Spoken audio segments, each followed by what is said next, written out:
ஈஸ்வர பற்று ஏற்கனவே சுவாச நிலை பற்றி நிறைய பாடங்கள் கொடுத்திருக்கின்றார்கள். மீண்டும் அது சம்பந்தமான ஒரு முக்கியமான உபதேச கருத்தை தான் இதில் ரத்தின சுருக்கமாக வெளிப்படுத்தியுள்ளார்கள். நம்முடைய எண்ணங்கள், நம்முடைய நினைவுகள், அதுதான் சுவாசமாக அமைகின்றது. பல எண்ணங்கள், பல நினைவுகள் என்று சொன்னாலும் இது எல்லாமே பல அணுக்களுடைய சம்பந்தப்பட்டதுதான். நாம் நினைக்கலாம், இந்த நேரத்தில் நான் இதை நினைக்கின்றேன் அல்லது இதை எண்ணிக்கொண்டிருக்கின்றேன் என்று சொல்லலாம். ஆனால் எந்த குணமோ, எந்த சம்பவமோ, எந்த நிகழ்ச்சியோ, எப்படி நாம் அதை சந்தித்தோமோ அது அனைத்துமே நமக்குள் அணுக்களாக விளைந்து ஒவ்வொன்றும் அந்த சந்தர்ப்பத்தில் நான் என்று எண்ணி எடுத்துக்கொண்டாலும் இந்த உடலுக்குள் அது அணுக்களாக விளைந்த பின் தானாக மாறுகின்றது. அதைத்தான் என்று சொல்லப்படும் போது அதில் பலவிதமான அணுக்களாக பலவிதமான ஒரு நேரத்தில் ஒரு எண்ணம் என்று சொன்னாலும் ஒரு நினைவு என்று சொன்னாலும் இப்படி நமக்குள் பல கலவைகளாக எண்ணில் அடங்காத எண்ணங்கள், எண்ணில் அடங்காத நினைவுகள் நமக்குள் அணுக்களாக இப்படி கோடான கோடி நிலைகள் நமக்கு உண்டு. இதைத்தான் 1008 குணங்கள் பல கோடி கலவைகளாக கோடிக்கணக்கான உணர்வின் அலைகளாக நமக்குள் இயங்கிக் கொண்டுள்ளது. ஒரு நேரத்தில் ஒரு எண்ணம் என்று சொன்னாலும் இதிலே சந்தர்ப்பவசத்தால் நாம் எடுக்கக்கூடிய சில அதிர்வான நிலைகள் அல்லது அழுத்தமான நிலைவுகள், அந்த மோதல், அந்த சந்தர்ப்பம் அப்படி அமைந்து விட்டால் அதனால் இப்பொழுது ஒரு இயந்திரமே அது வலுவாக இருக்கின்றது, அது சீராக அமைக்கப்பட்டிருக்கிறது என்றால் அதனுடைய சுழற்சியோ அதனுடைய இயக்கத்தில் எந்த மாறுபடும் இருக்காது. ஆனால் அதில் அமைக்கப்பட்ட இடமோ மற்ற இடமோ ஸ்திரத்தன்மை இல்லாமல் இருந்தால் அதை சுழலச் செய்யும் பொழுது அதிர்வாகி அந்த இயந்திரமும் ஒரு பலவீனமடையக்கூடிய நிலைகள், அதனுடைய செயலை சீரற்ற நிலை, இதுபோன்றுதான் நம்முடைய எண்ணங்கள், உணர்வுகள் வலுகொண்டதாக இருக்கப்பட போகும்போது இயக்கம் சீராக இருக்கும். ஆனால் அதில் அதிர்வாகிவிட்டால் என்ன சிதறல்களாக அது ஆகிவிடுகின்றது. அப்படி என்ன சிதறல்கள் வரும்பொழுது நாம் சலிப்பு, சஞ்சலம், சோர்வு இது போன்ற நிலைகளுக்கெல்லாம் சென்று விட்டால் ஏற்கனவே நாம் சந்தர்ப்பத்தில் எடுத்துக்கொண்ட சில வலுவான உணர்வுகள் அது முன்னணிக்கு ஆட்சிக்கு வந்துவிடும். அதைத்தான் அணுக்களுடைய உந்துதல் என்று சொல்வது. நாம் எப்பொழுதெல்லாம் பலவீனமாகின்றோமோ அப்பொழுதெல்லாம் அந்த அணுக்களுடைய உந்துதல், இப்பொழுது எப்படி நாம் ஒரு கட்டுப்பாடோடு இருக்கப்பட போகும், மற்றவர்கள் அமைதியாக இருக்கின்றார்கள், அந்த கட்டுப்பாடை தளர்த்தியதன் அவர்கள் வீர் கொண்டு எழுகின்றார்கள். இதுபோன்று அந்த உந்துதல்கள் அதிகமாகும் பொழுது அந்த எண்ண சிதறல்கள் ஆகிவிடுகின்றது. எண்ண சிதறல்கள் ஆகும் பொழுது ஒரு இயந்திரம் ஸ்திரத்தன்மையற்ற நிலையில் அது சுழன்றால் அது எப்படி வலுகொண்டு சீராக இயக்கத்துடைய தடையாகி அந்த இயந்திரமே பழுதடைந்து விடுகின்றது. இதுபோன்று நம்முடைய எண்ணங்கள் பலவீனமடைந்து நம்மால் ஒரு முடிவை எடுக்க முடியாதபடி அந்த சிதறல்கள் என்று சொல்லினவே அந்த சிதறக்கூடிய நிலைகளாக நம்மை அமைத்து விடுகிறது. அப்பொழுது நம்முடைய சுவாசமே தடுமாற்றமாகின்றது. அந்த சுவாச நிலை தடுமாற்றம் ஆகும் பொழுதுதான் அது அசுத்தமான சுவாசம் என்று பெயர் வருகின்றது. அதற்குத்தான் ஈஸ்வரப்பட்ட இந்த விளக்கத்தை குடிக்க நம் எண்ணத்தில் பல நினைவுகளை சிதறடித்துக் கொண்டு நாம் சுவாசம் எடுக்கும் பொழுது அந்நிலைதான் நம் எண்ணத்தையும் சுவாசத்தையும் ஒருநிலைப்படுத்தி பல அணுக்களின் உந்துதலுக்கு நாம் ஆளாகி மீண்டும் மீண்டும் பல பல எண்ணங்கள் எண்ணியே நம் சுவாச நிலையை கெடுத்துக் கொள்கின்றோம். நாம் சொல்லலாம் நாம் கெடுக்கவில்லை என்று சொல்லலாம். ஆனால் அந்த சந்தர்ப்பம் நமக்குள் விளைந்தது. அந்த பலவீனமான நேரங்களில் இப்படித்தான் உந்துதல் வரும். நாம் எந்த நிலையில் எந்த நினைவில் இருக்கின்றோமோ அந்நிலையில் என்னும் எண்ணத்தை வைத்து நாம் சுவாசம் எடுக்கும் பொழுது அந்நிலையதான் வாழ்நாட்களில் நம்முடன் கூடவே வருகின்றது. அதை மாற்றி அமைக்கத்தான் நமக்குள் உயிரான ஈசன் இருக்கின்றான் என்று அந்த மகரிஷி ஞானிகளுடைய நாம் எடுத்து சுவாசம் இடும் பொழுது, அதாவது அந்த ஆண்டவனை நினைத்து சுவாசம் இடும் பொழுது அந்த சுவாச நிலை கொண்டு நம் உயிரணுவிற்கு பெரும் உன்னத நிலை கெட்டுகின்றது. ஆனால் அந்நிலையை நாம் புரிந்திடாமல் நம் வாழ்க்கையையே நாம் நம்மையே அடிமையாக்கி விடுகின்றோம். நமக்கு நாமே அடிமையாகி விடுகின்றோம். அசுத்த சுவாச நிலை என்பதன் பொருளும் இதுதான்.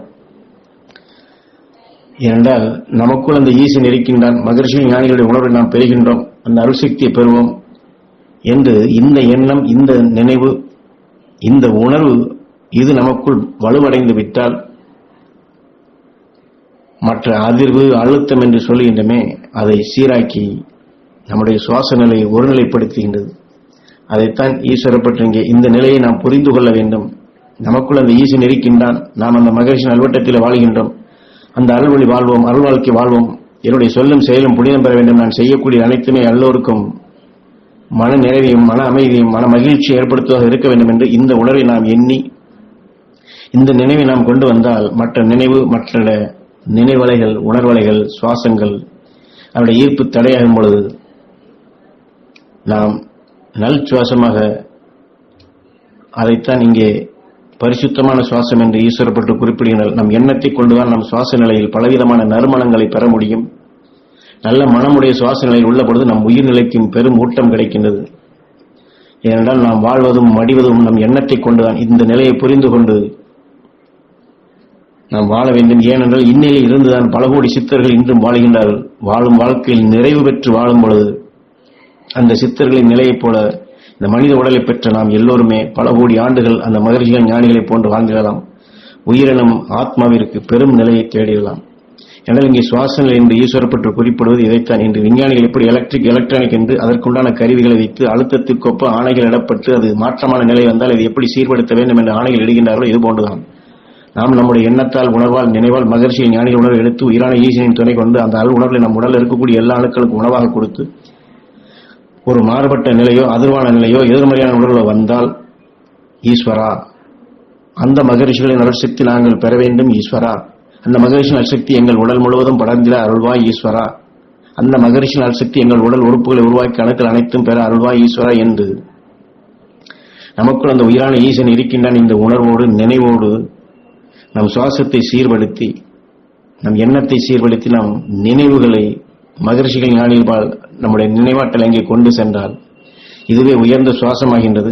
ஆக இந்த எண்ணம் பெரிதொரு மாற்றமான நிலையை சீர்படுத்தும் நிலையாக இத்தகைய அணுக்கள் நம் உடல் இருக்கக்கூடிய எல்லா அணுக்களுக்கு ஒருமித்து குவித்து நாம் ஒரு நினைவை வைத்து மகரிஷிகள் பால் எண்ணுவதற்கு நம் உடல் இருக்கக்கூடிய எல்லா அணுக்களையும் ஒன்று சேர்த்து மகரிஷின் அசக்தி நாங்கள் பெற வேண்டும் என்று உடல் இருக்கக்கூடிய கோடானு கோடி அணுக்களுடைய ஈர்ப்பு நிலையை நாம் கொண்டு வந்தோம் என்றால்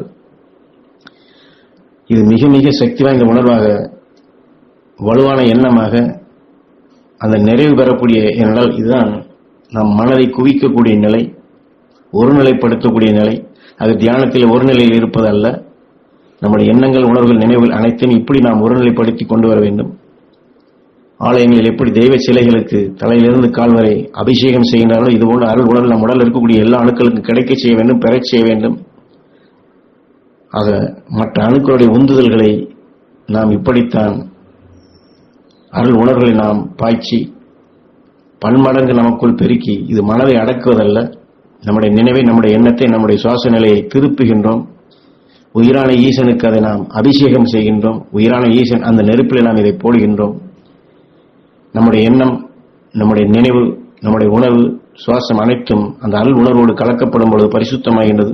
இந்த பரிசுத்தமான நிலை நம் உயிரணுவிற்கு ஊட்டமாகின்றது. நம் ஆன்மாவும் வலுகொண்டதாக மாறுகின்றது. பிரிதொரு உணர்வு நம் ஈர்ப்புக்குள் வராதபடி இது கவசம் போன்று நம்மை காக்கக்கூடிய சக்தியாக வருகின்றது. இதைத்தான் ஈஸ்வரப்பட்டு இங்கே நாம் நம்முடைய எண்ணங்களால் தான் நம்முடைய நினைவுகளால் தான் பல நிலைகளை எண்ணி எண்ணி இப்படியா அப்படியா இப்படி வந்தால் என்ன செய்வது, அப்படி வந்தால் என்ன செய்வது, அல்லது அப்படி நடந்துவிட்டால் என்ன செய்வது, இப்படி நடக்கக்கூடாது என்றுதான் நினைக்கின்றமே என்று இப்படி பல எத்தனை நினைவுகளில் சிதறப்பட்டு சிதறி சென்று வலு இழந்து குழம்பி போய் இது போன்ற நிலைகளைத்தான் இங்கே அந்த சுவாசங்களை கெடுக்கக்கூடிய நிலைகளை மாற்றி அமைப்பதற்குத்தான் இந்த உபதேசத்தை நமக்கு அந்த ஆண்டவனை நினைத்து நாம் சுவாசம் விட வேண்டும் என்று சொல்ல வெறுமனை எண்ணுவதல்ல. நமக்குள் அந்த உயிரான ஈசன் இருக்கின்றான். அந்த அருள் உணர்வுகளை நாம் பெறுகின்றோம். மகிழ்ச்சியின் அருசக்திகளை பெறுகின்றோம். அந்த அருள்வட்டத்தில் வாழுகின்றோம். அந்த அருள் உணர்வு என் ஆன்மாவிலே பாதுகாப்பு கவசமாக இருக்கும். என் உடலில் இருக்கக்கூடிய அணுக்களுக்கு அந்த உயர்ந்த சக்தி கிடைக்க வேண்டும். நாங்கள் அனைவரும் அந்த அருள்வட்டத்தில் வாழ வேண்டும். எங்களுடைய சொல் செயல் புனிதம் பெற வேண்டும்.